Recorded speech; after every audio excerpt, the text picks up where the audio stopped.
نعرہ لگاتے ہیں ہم اہل سنت تاج شریعت أما بعد فأعوذ بالله من الشيطان الرجيم بسم الله الرحمن الرحيم ولو أنهم إذ ظلموا أنفسهم جاءوك فاستغفروا الله واستغفر لهم الرسول لوجدوا الله توابا رحيما وآله وبارك وسلم صلاة وسلاما عليك يا سيدي يا رسول الله. ارشاد باری تعالیٰ ہوا کہ لوگ جب اپنی جانوں پر ظلم کریں، اے مصطفیٰ صلی اللہ علیہ وسلم کے غلاموں، اگر تم اپنی جانوں پر ظلم کرو، گناہگار ہو، سیاکار ہو، بدکار ہو، ایسے لوگ اے میرے حبیب صلی اللہ تعالی علیہ وسلم تیرے دربار میں آئیں، جاؤکا تیرے دربار میں آئیں، اور تیرے دربار میں آنے کے بعد فاستغفر اللہ، اللہ سے مغفرت چاہیں، واستغفر لهم الرسول، اور اے پیارے محبوب صلی اللہ علیہ وسلم اگر تو بھی ان کے لیے مغفرت چاہے، لوجد اللہ تواب رحیما، اللہ تبارک و تعالی ان کے گناہوں کو معاف کر دے گا، اللہ تبارک و تعالی ان کی مغفرت فرما دے گا اور ان کا کام تمام ہو جائے گا. عزیزان گرامی، اب آج کل کے مواحد سے پوچھئے اس بے وقوف سے جو یہ کہتا ہے کہ اللہ تبارک و تعالی کے ساتھ کسی کو شامل کرنا یہ تو بہت بڑا شرک ہے اور بہت بڑا کفر ہے. اب دیکھیے آیت مقدسہ اہل سنت و جماعت کی عقائد کی کیسی ترجمان ہے اور کیسی غمان ہے. ارشاد ہوا کہ اے لوگوں، تم نے گناہ تو کیا ہے اللہ کا، تم نے جتنے بھی گناہ کیے سب اللہ کے کیے. اے اللہ کے گناہ کرنے والوں، تم جاؤ مصطفیٰ صلی اللہ علیہ وسلم کے دربار میں جاؤ اور مصطفیٰ کے دربار میں جا کر پھر اللہ سے توبہ کرو. اللہ اکبر. غور کیجیے، آپ نے آج کل کے مواحد کی توحید کے تحت ہونا یہ چاہیے تھا کہ مصطفیٰ کے دربار میں جانے کی کیا ضرورت ہے؟ جہاں کوئی اللہ تبارک و تعالیٰ سے توبہ کرے، لوجد اللہ تواب رحیما، اللہ تبارک و تعالیٰ اس پر رحم فرما دے. اس میں کوئی شک نہیں کہ نبی کریم صلی اللہ تعالی علیہ وسلم نے ارشاد فرمایا کہ جب کوئی آدمی توبہ کرے اور سچی توبہ ہو، وہ تو ایسا کہ گویا اپنی ماں کے پیٹ سے آج ہی تولد ہوا. فرمایا جو شخص سچی توبہ کرے وہ ایسا ہے کہ گویا اس نے سرے سے گناہ ہی نہیں کیا، ایسا ہے. لیکن اللہ اکبر، معلوم یہ ہوا کہ یہ عام توبہ کا ذکر نہیں ہے، کسی خصوصی توبہ کا ذکر ہے جو دربار میں رسالت مآب صلی اللہ تعالی علیہ وسلم نے کی جائے. یہ کوئی اور توبہ اس سے مراد ہے اور اس کو کوئی خصوصیت حاصل ہے. فرمایا اے لوگوں، جب تم گناہ کرو اور اے پیارے مصطفیٰ صلی اللہ علیہ وسلم یہ جب تیرے دربار میں آئیں، اللہ اکبر، گناہگاروں کو مصطفیٰ صلی اللہ علیہ وسلم کے دربار میں بھیجا گیا، اور جب مصطفیٰ کے دربار میں گناہگار پہنچے تو حضور کو کیا ارشاد ہوا؟ وہ اما السائل فلا تنہر، اے محبوب اگر کوئی سائل تیرے دربار میں آئے تو اسے مت جھڑکنا. اور فرمایا آپ نے ہمارے گناہوں کا انتظام، ہماری گناہوں کے معافی کا انتظام، ہمارے سیئات کی گویا مغفرت کا انتظام ہمیں بھیجا گیا مصطفیٰ صلی اللہ تعالی علیہ وسلم کے دربار میں. اور مصطفیٰ صلی اللہ علیہ وسلم سے ارشاد فرمایا وہ اما السائل فلا تنہر، اے میری محبوب صلی اللہ علیہ وسلم جب کوئی سائل آئے تیرے در اقدس پر تو اے میرے محبوب اسے ہرگز نہ چھڑکنا، اسے ہرگز نہ چھڑکنا. اور اس کے بعد جب پہنچے کوئی دربار رسالت مآب صلی اللہ تعالی علیہ وسلم نے وہاں جا کر اللہ سے توبہ کرے. ہونا تو یہ چاہیے تھا کہ جب وہ اللہ سے توبہ کرے لوجد اللہ تواب رحیما، اللہ تبارک و تعالی اس کے گناہوں کو معاف کر دے. لیکن فرمایا کہ فاستغفر اللہ واستغفر لهم الرسول، ان کے لیے جب میرا حبیب بھی مغفرت چاہے گا لوجد اللہ تواب رحیما، اللہ تعالیٰ ان پہ رحم فرما دے.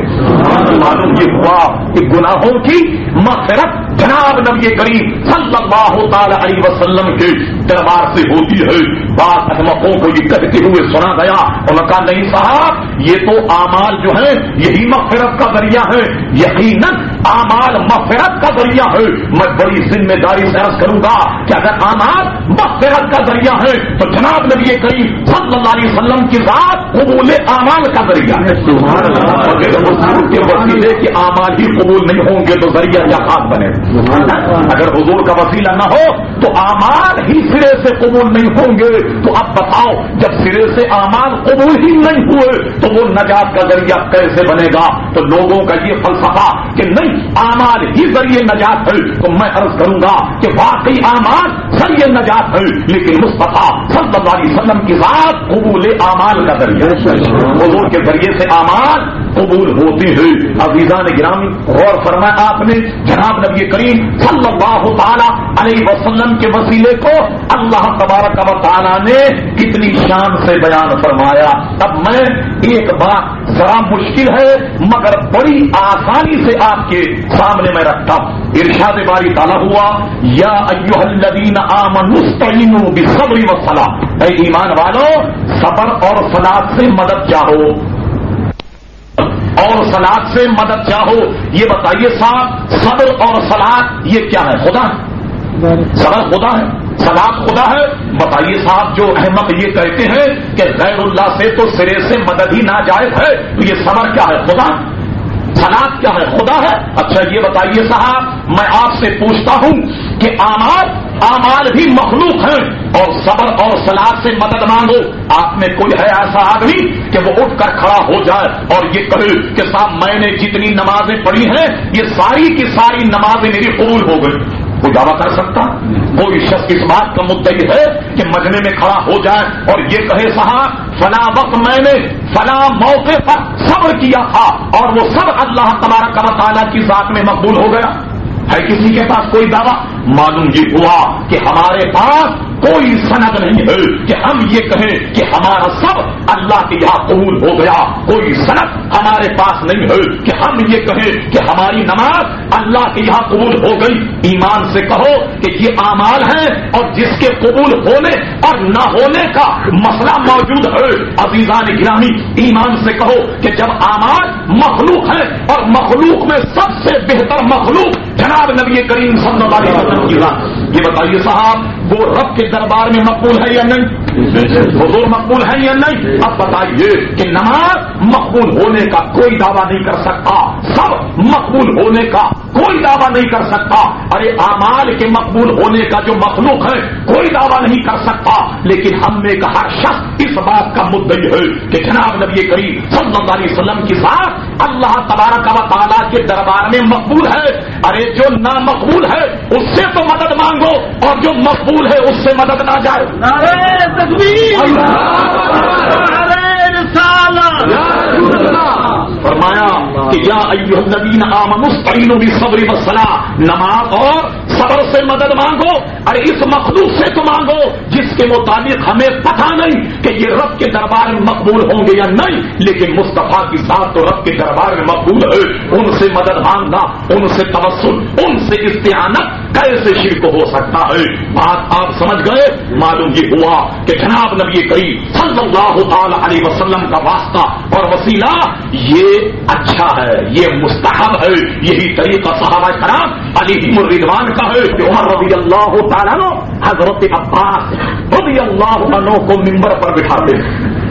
حضرت عباس رضی اللہ عنہ کو حضرت عمر نے ممبر پر بٹھایا اور ممبر بٹھا کر یہ کہا اے اللہ تبارک و تعالی ہم تیرے نبی کے چچا کو وسیلہ پیش کرتے ہیں تیرے دربار میں, مولا بارش برسا دے.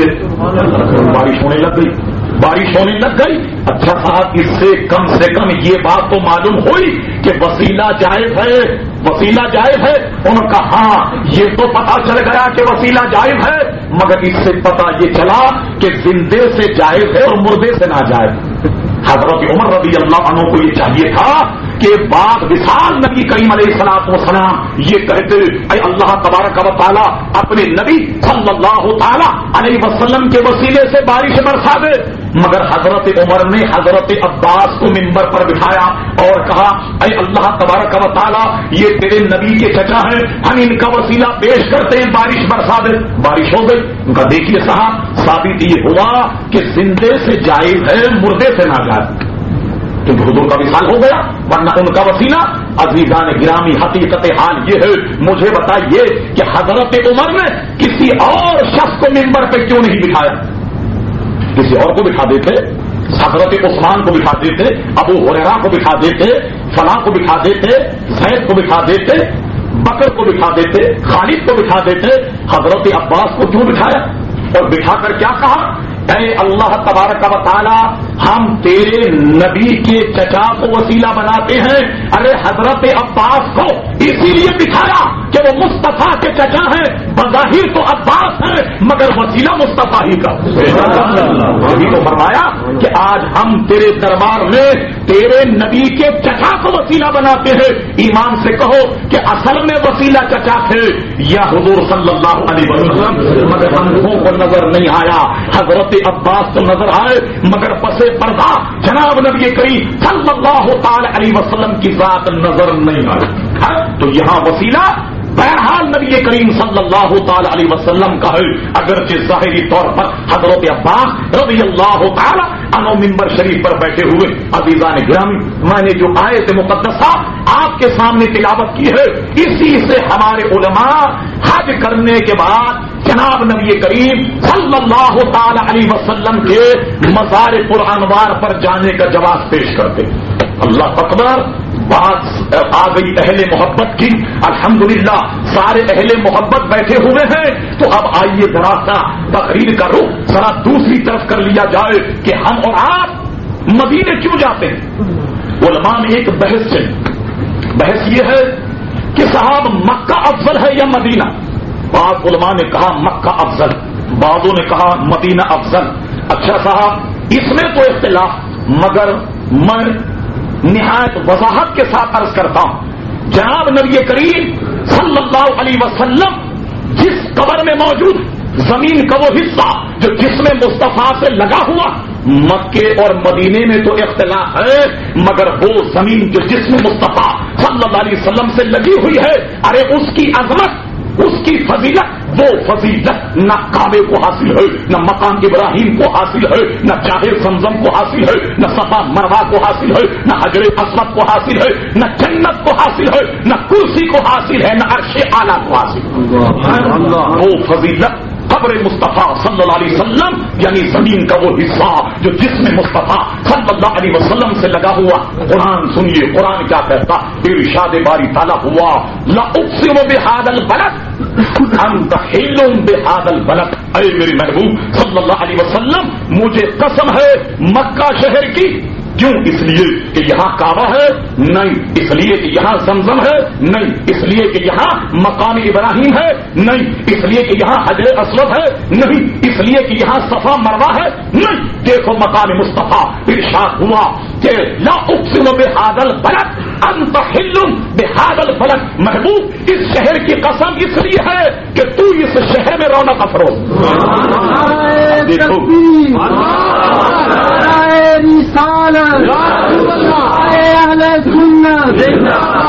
شہر کی قسم کیوں ارشاد فرمائی؟ انت حل بہذا البلد، اے میرے محبوب تو اس شہر میں رہتا ہے۔ اب دیکھ لو کہ اللہ کا محبوب کس شہر میں رہتا۔ قسم بیان فرمانا، قسم یاد فرمانا اللہ تبارک و تعالیٰ کا محبوب کی جلوہ گری سے ہے۔ اقبال نے اپنی مثنوی میں کہا، مثال دیتا ہوں، اس سے کوئی گویا تمثیل مراد نہیں۔ اقبال اپنی مثنوی میں کہتا ہے کہ کسی نے مجنوں سے پوچھا، کہو میاں مجنوں کون سی جگہ تمہیں سب سے زیادہ بھاتی ہے، کون سی جگہ سب سے زیادہ تمہیں اچھی لگتی ہے؟ مجنوں کہنے لگا لو یہ بات بھی کوئی پوچھنے کی ہے، ارے جہاں ہماری لیلا رہتی ہے وہی شہر، وہی قصبہ، وہی بستی ہمیں سب سے زیادہ محبوب۔ کہ وہ کیسے؟ انہوں نے کہا کہ بات یہ ہے کہ ہماری لیلا اگر قبرستان میں بیٹھ جائے تو یہ قبرستان ہی ہمارے لیے بہترین ہے، اور ہماری لیلا اگر شہر سے چلی جائے تو سمجھ لو کہ شہر قبرستان۔ شہر قبرستان. ارے دنیاوی عشق اور دنیاوی معاملات کا تو یہ عالم. میں آپ سے پوچھتا ہوں رب کا ارشاد کہ اے محبوب یہ قسم اس لیے ہے کہ انت حل بہذا البلد کہ تو اس شہر میں رہتا ہے. اب دیکھ لو خدا کا محبوب کس شہر میں رہتا. جھگڑا کرنے کی ضرورت نہیں. اب دیکھو کہ مصطفیٰ صلی اللہ علیہ وسلم کس شہر میں ہے. ارے وہ مدینے میں ہے, لہذا مدینہ ہی اللہ تبارک و تعالیٰ کو بھاتا. اب حضور صلی اللہ علیہ وسلم مدینہ منورہ میں ہے, ماننا پڑے گا کہ مدینہ ہی اللہ تبارک و تعالیٰ کی نظر میں سب سے زیادہ معزز ہے اور سب سے زیادہ شرف ہے مدینے کو.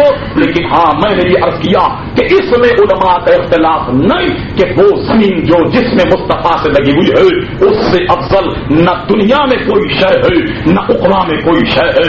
وہ اس مٹی کی فضیلت کی جو جس میں مصطفیٰ صلی اللہ علیہ وسلم سے لگی ہوئی.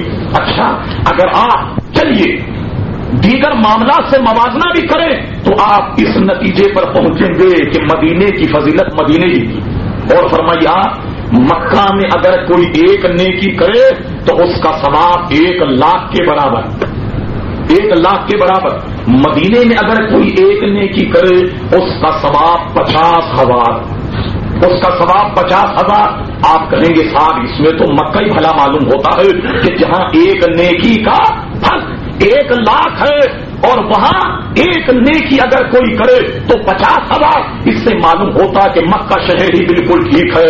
اس کے ٹھیک ہونے میں کسی اختلاف ہو سکتا ہے, مگر میں آپ سے پوچھتا ہوں بتائیے کہ انسان خطاؤں کا پتلا ہے یا نہیں؟ انسان سے ہمیشہ گناہ سرزد ہوتے ہیں یا نہیں؟ انسان اپنی تمام انسانی کمزوریاں اس میں موجود ہیں یا نہیں؟ ارے جہاں مکہ میں ایک نیکی کا ثواب 1,00,000 ہے تو ایک گناہ کی سزا بھی پھر 1,00,000. اگر کسی نے مکہ میں گناہ کیا تو اس کا گناہ 1,00,000 کے برابر ہے. مگر اللہ اللہ مصطفیٰ جس شہر میں رہتے ہو ارے وہاں ایک نیکی کا ثواب 50,000 ہے, مگر کوئی گناہ کرے تو گناہ کی سزا ایک ہی ہے. کیوں نہ ہو کہ وما ارسلناک الا رحمۃ للعالمین. یہ رحمت والے آقا کا کمال دیکھیے کہ ان کے شہر میں اگر نیکی ہو تو وہ 50,000 اور اگر گناہ ہو تو 1. اب دیکھ لو سودا کہاں کا درست, اب دیکھ لو سودا کہاں کا درست ہے. اب دیکھیے میں اس پوری بحث میں اس سے ذرا ہٹتے ہوئے اعلی حضرت امام اہل سنت کا ایک فیصلہ آپ کے سامنے رکھتا ہوں. اعلی حضرت امام اہل سنت مجد دین و ملت پروانہ شن رسالت عظیم البرکت عظیم المرتبت مولانا شاہ احمد رضا خان فاضل بریلوی رحمت اللہ علیہ نے بڑی عمدہ بات کہی. اللہ اللہ قسم خدا کی وہ انہی کا حصہ. آج کل آپ نے دیکھا ہوگا بعض احمد یہ کہا کرتے ہیں اجی وہ مولانا احمد رضا خان وہی نا جنہوں نے ناطے ماتے لکھ دی 2-4 بس ایک نعت خواں تھے, بس کچھ شعر ویر کہہ دیا کرتے اور ان کا کیا علمی مقام. میں کہتا ہوں قسم خدا کی انہوں نے جو شعر کہے ہیں ارے اس شعر میں کئی علمی نکات بیان کر کے رکھی. اگر آپ غور فرما میں ایک جائزہ سامنے رکھتا ہوں آپ کے. اب دیکھو امام اہل سنت کا عشق اور امام اہل سنت کا مقام کہ مقام مصطفیٰ کو کیسے بیان کیا شاعرانہ انداز. دیکھیے موازنہ کعبے کا اور حضور صلی اللہ تعالی علیہ وسلم کے گنبد شریف کا. بلند آواز سے درود شریف ہے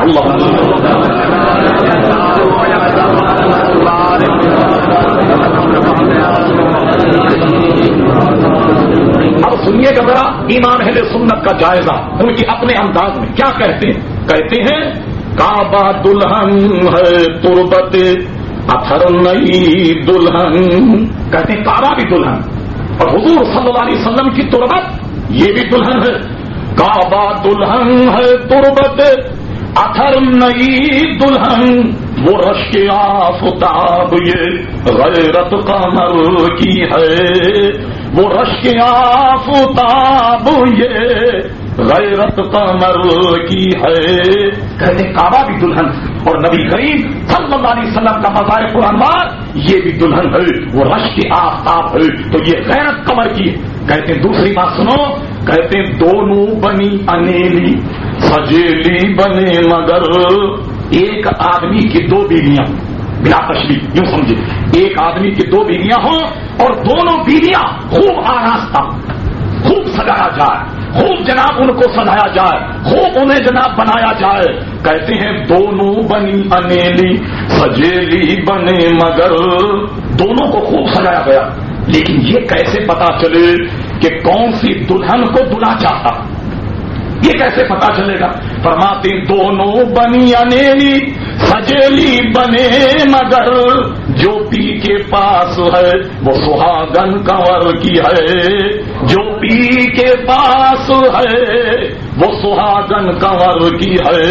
کہتے ہیں کہ کعبہ بھی دلہن ہے اور گنبد خضرا وہ بھی دلہن ہے، دونوں بنی انیلی سجیلی بنے مگر اب یہ دیکھ لو کہ دلہا کس کے پاس رہتا ہے۔ اب دیکھ لو کہ دلہا کس کے پاس رہتا ہے۔ ارے جس کے پاس دلہا رہتا ہے وہی دلہن کو فضیلت ہے۔ دونوں بنی انیلی سجیلی بنے مگر اجی جو پی کے پاس ہے، دیکھ لو پی کے پاس کون سی، جو پی کے پاس ہے وہ سہاگن کنور کی ہے، بس وہی سہاگن ہے جس کے پاس دلہا رہتا ہو۔ اب دیکھ لو کہ یہ دونوں دلہن ہے اور دلہا کس دلہن کے پاس رہتا۔ کہنے اگر اب بھی نہیں سمجھتے کہتے ہیں تیسری مثال سمجھو، کہتے ہیں سر سبز وصل یہ ہے اجی سیاہ پوش ہجر وہ چمکی دوپٹوں سے ہے جو حالت جگر کی ہے۔ کہتے ہیں دونوں دلہنوں کو دیکھ لو کہ وہاں اس کا پتھر بھی سیاہ اور جو غلاف ہے وہ بھی سیاہ، اور یہاں اللہ اللہ گنبد خضرا بھی سخت، اور جس زمانے میں پردے پڑتے تھے ترکیوں کا دور تھا، اندر اس پر غلاف اور پردے بھی سبز پڑتے تھے۔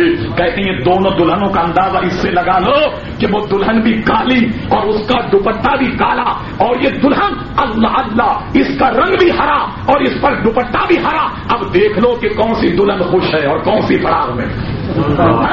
سر سبز وصل یہ ہے سر سبز اور سیاہ پوش ہجر وہ اجی چمکی دوپٹوں سے ہے جو حالت جگر کی ہے، چمکی دوپٹوں سے ہے جو حالت جگر کی ہے۔ کہا جی یہ وہ یا مزار پرانوار اس سے افضل ہے، مگر ہم نے تو وہاں دیکھا کہ کعبے میں تو بے انتہا آدمی ہوتا اور مدینے میں اتنا آدمی نہیں ہوتا جتنا کہ کعبے میں ہوتا۔ یہ بات بالکل ٹھیک ہے کہ جب بیت اللہ کا طواف ہوتا ہو حج کے موقع پر تو جتنا آدمی کعبے اور مکہ میں ہوگا وہاں اتنا آدمی نہیں ہوتا، وہاں اتنا آدمی نہیں ہوتا۔ اعلیٰ حضرت امام اہل سنت اس کی مثال یوں دیتے ہیں کہ کعبہ ہے بے شک انجمن آرا دلہن مگر، کہتے ہیں کعبہ بے شک انجمن بنا ہوا، بہت زیادہ لوگ اس کے گرد گھومتے ہیں، مگر جانتے ہو یہ راز کیا ہے؟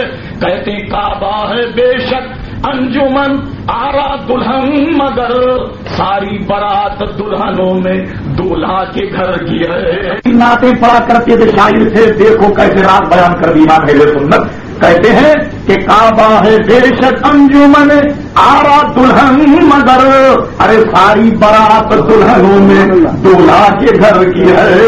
ارے دلہنوں میں جتنی دھوم مچی ہوئی ہے ایمان سے کہو کہ سب دلہے کے لیے ہے یا نہیں؟ اگر دلہا نہ ہو تو دلہن کی یہاں کوئی بھیڑ بھاڑ ہو؟ انہوں نے کہا اچھا چلیے صاحب یہ بات بھی سمجھ میں آ گئی۔ انہوں نے کہا وہ مکہ شہر جو ہے وہ تو اللہ کے خلیل نے بسایا، اللہ کے خلیل نے بسایا ہے، تو اور مدینہ حضور صلی اللہ علیہ وسلم نے بسایا ہے۔ تو انہوں نے کہا جی پھر یہ ہونا چاہیے کہ جو شہر اللہ کے خلیل نے بسایا وہ سب سے افضل ہونا چاہیے۔ اللہ اللہ کیا کہتے؟ سبحان اللہ، ایمان تازہ ہو جائے۔ کہتے ہوتے کہاں خلیل بنا کعبہ و منا، خلیل بھی نہیں ہوتے، نہ کعبہ ہوتا، نہ مینا ہوتی، نہ اس کی بنیاد ہوتی۔ کہتے ہوتے کہاں خلیل بنا کعبہ و منا، ارے لولاک والے صاحبی سب تیرے گھر کی ہے، لولاک والے صاحبی سب تیرے گھر کی ہے۔ ارشاد باری تعالیٰ ہوا کہ اے آدم اگر ہم مصطفیٰ صلی اللہ علیہ وسلم کو پیدا نہ کرتے تو تجھے بھی پیدا نہیں کرتے، بلکہ جہاں میں کوئی چیز نہیں ہوتی، شجر و حجر بھی نہ ہوتے، برف و بحر بھی نہ ہوتے، خشک و تر بھی نہ ہوتے، شمس و قمر بھی نہ ہوتے، لال و گہر بھی نہ ہوتے، سماعت و سمجھ بھی نہ ہوتے، زمین و فلک بھی نہ ہوتے۔ کہا آدم خود تم بھی نہیں ہوتے، ہوتے کہاں خلیل بنا کعبہ و منا، ارے لولاک والے صاحبی سب تیرے گھر کی ہے۔ اگر وہ نہ ہوتے تو نہ خلیل ہوتے، نہ بنا کعبہ ہوتی، نہ بنا منا ہوتی۔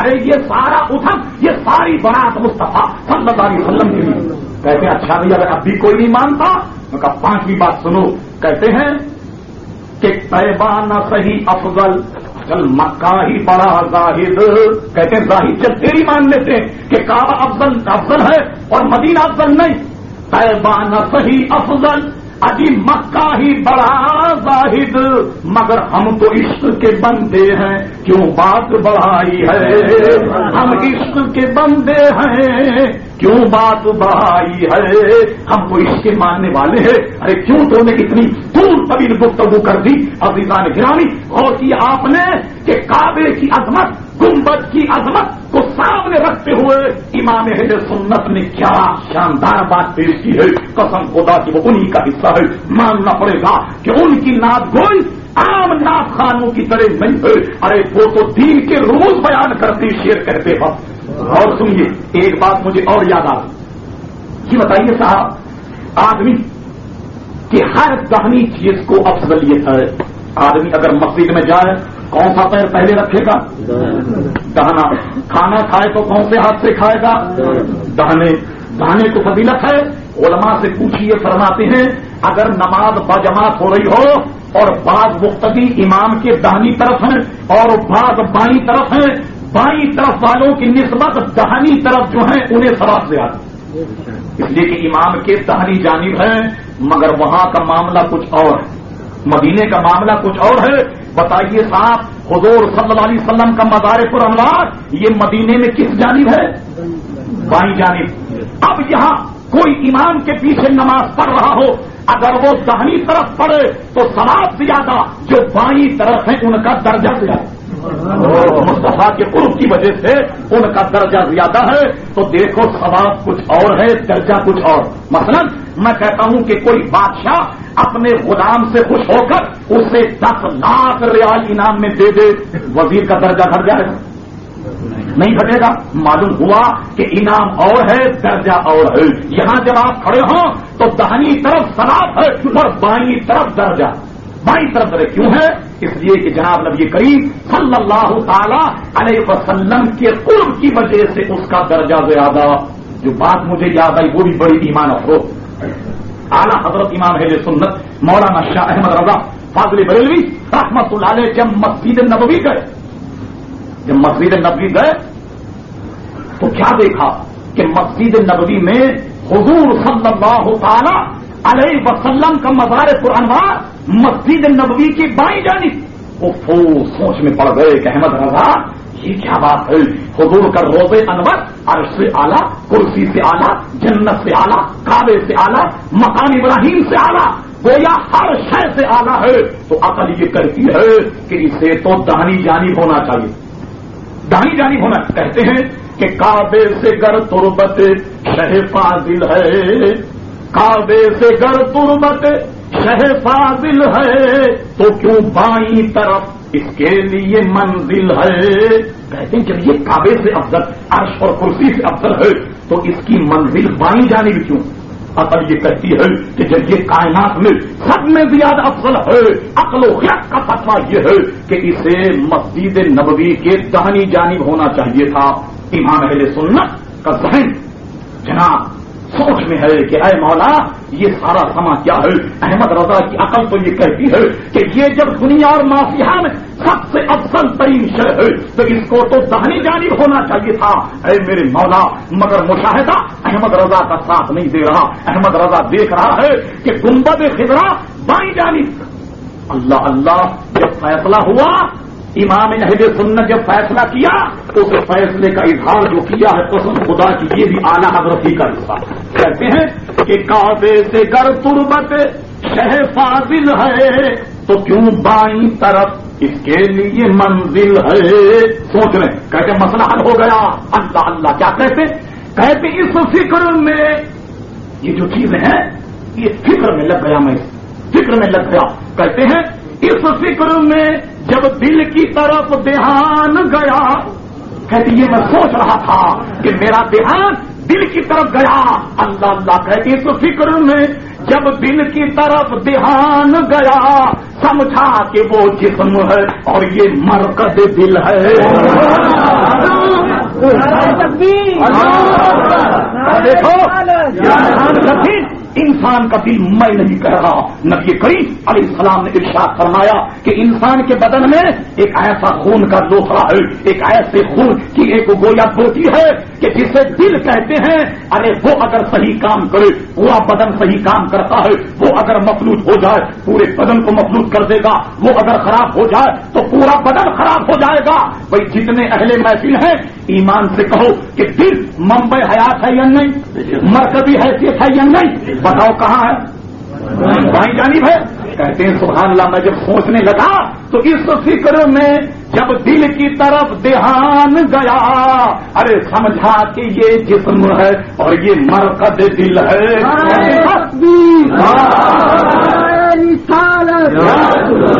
میرا ذہن اپنے دل کی طرف گیا.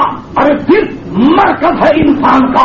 بس میں سمجھ گیا کہ یہ ساری کائنات جسم ہے اور مصطفیٰ اس کائنات کا دل ہے. اس لیے بائیں طرف اس فکر میں جب دل کی طرف دھیان گیا سمجھا کہ وہ جسم ہے اور یہ مرکز دل ہے. وہ ساری کائنات کی اصل ہے, ساری کائنات کا مرکز ہے, ساری کائنات کا دل ہے.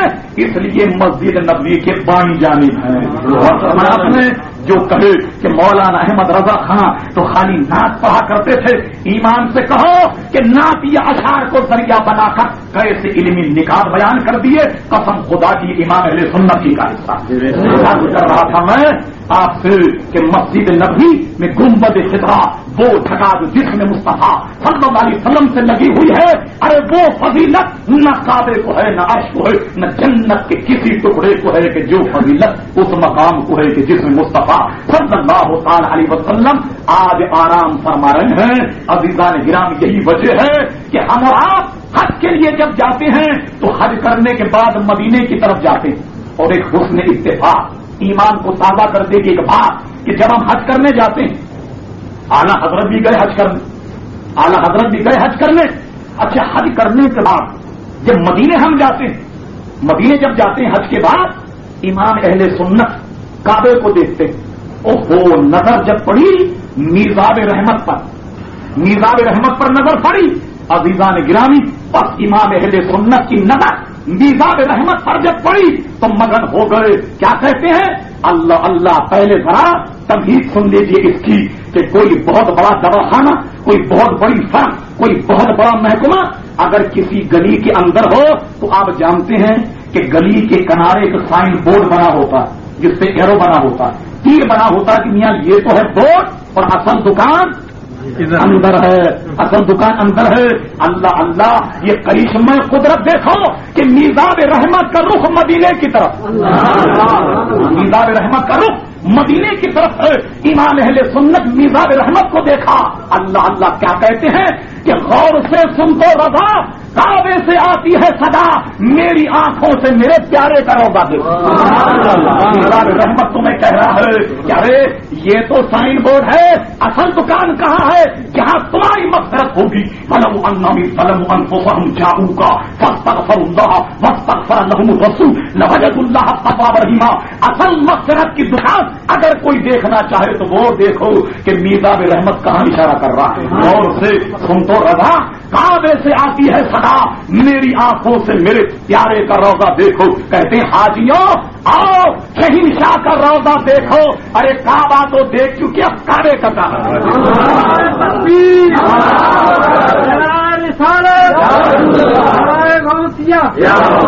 صلی اللہ علیہ وسلم کی بات کعبے کا بھی کعبہ ہے.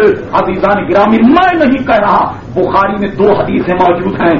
نبی کریم صلی اللہ علیہ وسلم نے دوران نماز ایک صحابی کو طلب کیا, فرمایا ان سے کہو کہ تمہیں میں نے بلایا.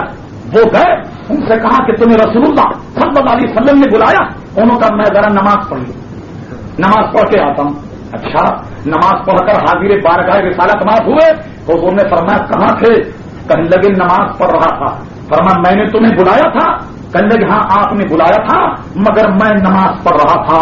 حضور نے ارشاد فرمایا کیا تمہیں اللہ تعالیٰ نے یہ نہ کہا یا ایھا الذین آمنوا استجیبوا للہ وللرسول اذا دعاکم, کہ اللہ اور اس کا رسول تمہیں جب بلائے فوراً آ جا. جمہور محدثین بغیر کسی اختلاف اس حدیث کی شرح میں لکھتے ہیں کہ مقام مصطفیٰ کی وہ شان کہ اگر کسی اپنے غلام کو نماز کی حالت میں بلائے تو وہ نماز چھوڑ دے، پہلے مصطفیٰ کا ڈرما نماز چھوڑ دے۔ نماز کس کے لیے پڑھی جاتی؟ اللہ کے لیے۔ فرما نماز چھوڑ دے، پہلے جائے جناب نبی کریم صلی اللہ علیہ وسلم کا حکم مانے، اور اللہ کا ارشاد کہ اللہ اور اس کا رسول جب تمہیں پکارے فوراً آؤ۔ بتائیے صاحب، آپ میں سے کسی کو اللہ نے پکارا؟ کسی صحابی کو اللہ نے پکارا؟ ارے بتانے یہ مقصود ہے کہ میرے مصطفیٰ کا پکارنا ہی میرا پکار، میرا مصطفیٰ جب پکارے، میرا حبیب جب پکارے تو ان کا بلانا میرا بلانا ہے، ان کا پکارنا میرا پکارنا ہے۔ اس لیے فرمایا کہ کیا تمہیں اللہ نے یہ نہ فرمایا کہ اللہ اور اس کا رسول جب تمہیں بلائے فوراً تم آ جاؤ؟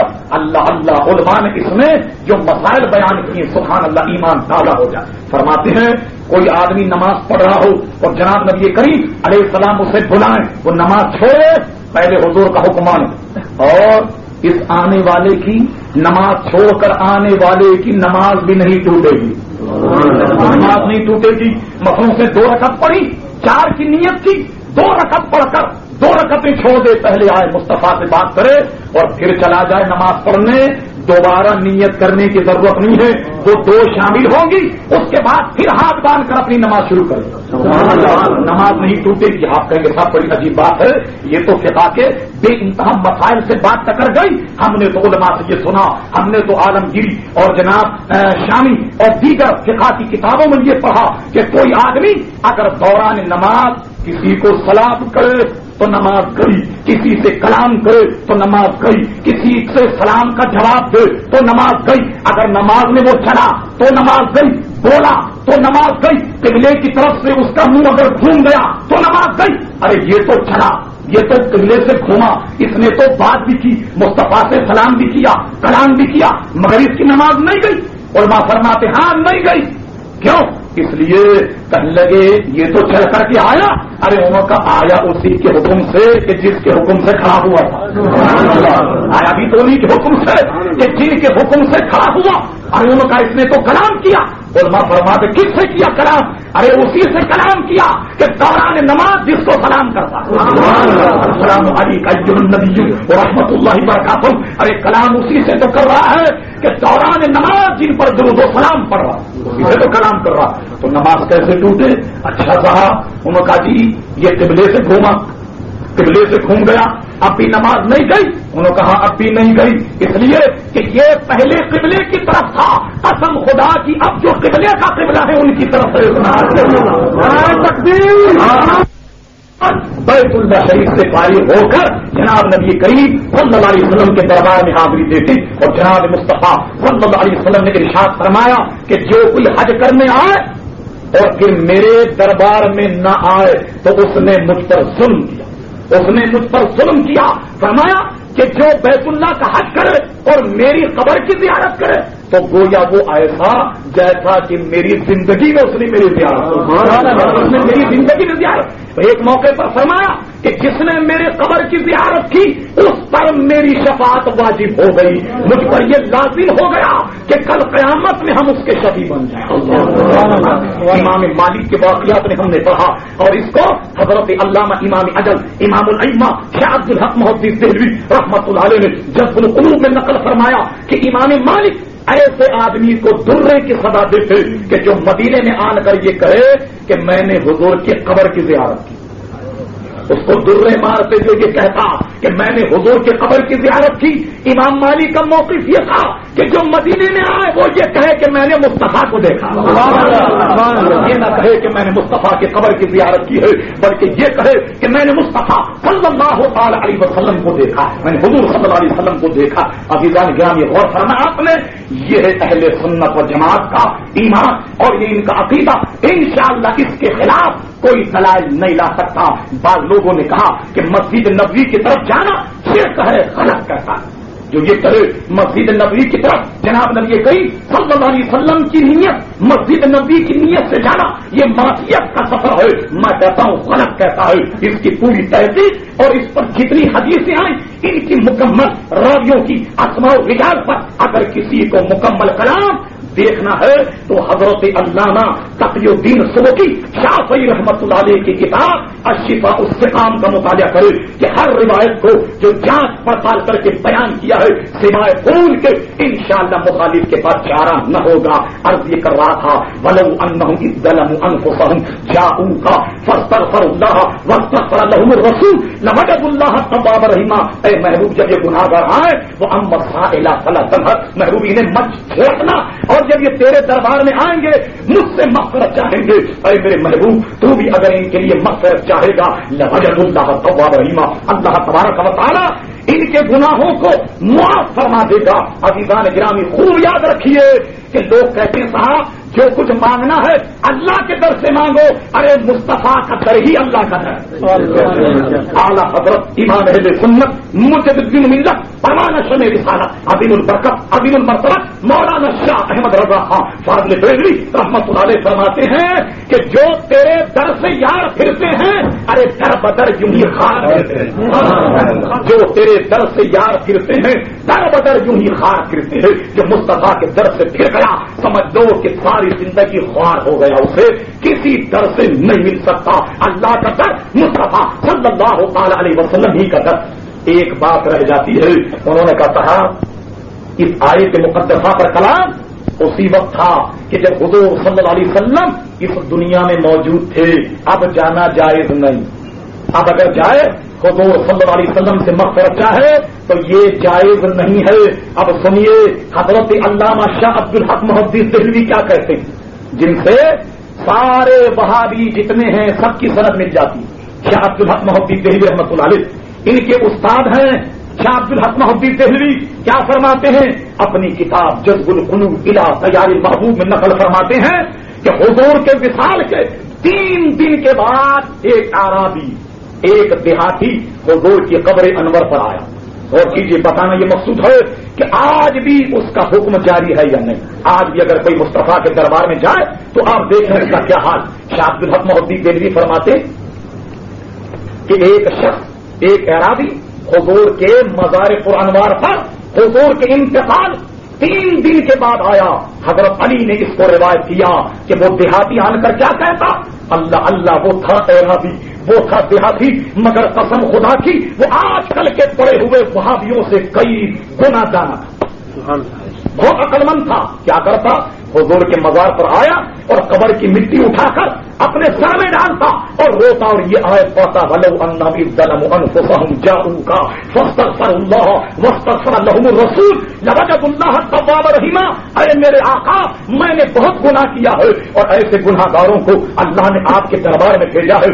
میرے آقا میں رب سے مغفرت چاہتا ہوں، آپ بھی میرے لیے مغفرت چاہیں کہ میرا کام تمام ہو جائے. حضرت علی کہتے ہیں کہ جب وہ پکار کر رہا تھا، جب وہ گریا وہ ساری کر رہا تھا، اپنے آقا سے تمہید باندھے ہوئے تھا، رونے کی اور گریا وہ ساری کی. قسم خدا کی میں نے دیکھا کہ قبر انور سے آواز آئی کہ کیا تری نہ جاتا.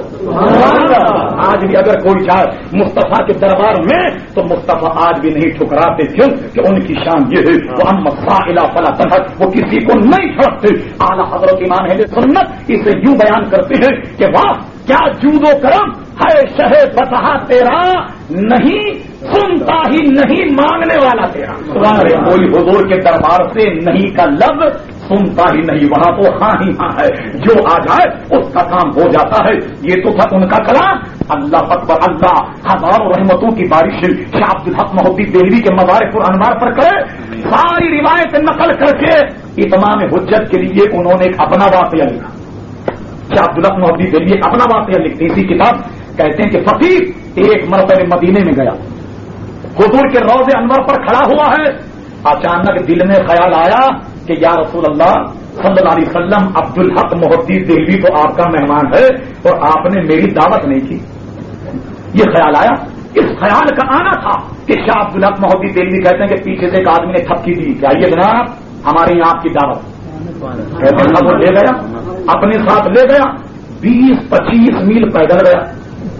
اتنا ہی پیدل آیا، دودھ میں اس نے روٹی مجھے چور کر کے دے دی، میں نے کھائی، بڑا مزہ آیا. کھانے کے بعد جب 20-25 میل پیدل گیا، پیدل آیا، روز انور پر کھڑا ہو کر میں سوچ رہا تھا کہ لوگ اچھی کھائی دعوت. مغرب کے بعد جتنے وظیفے پڑھتے تھے وہ بھی گئے. عشاء کی نماز جو باجماعت پڑھاتا تھا وہ بھی گئے. جتنے اوراد اور وظائف ہیں ان سب کا ناغہ ہو گیا.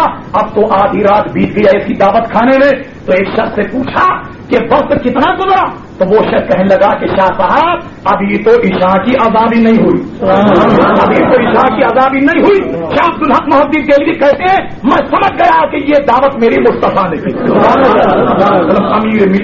امیر ملت پیر جماعت علی شاہ صاحب محدث علی پوری رحمت اللہ ایک جگہ نقل فرماتے ہیں اللہ اللہ قسم خدا کی دل کے گانوں سے سنیے اور دیکھیے کہ مصطفیٰ کا دربار کیسا دوہرا. کہتے ہیں ایک مرتبہ فقیر مدینے میں حاضر ہوا. کہتے ہیں ایک شخص کو دیکھا کہ پھٹے ہوئے کپڑے پہنے ہوئے ہے اور ننگے سر ہے. حضور کے دربار میں کھڑا ہوا.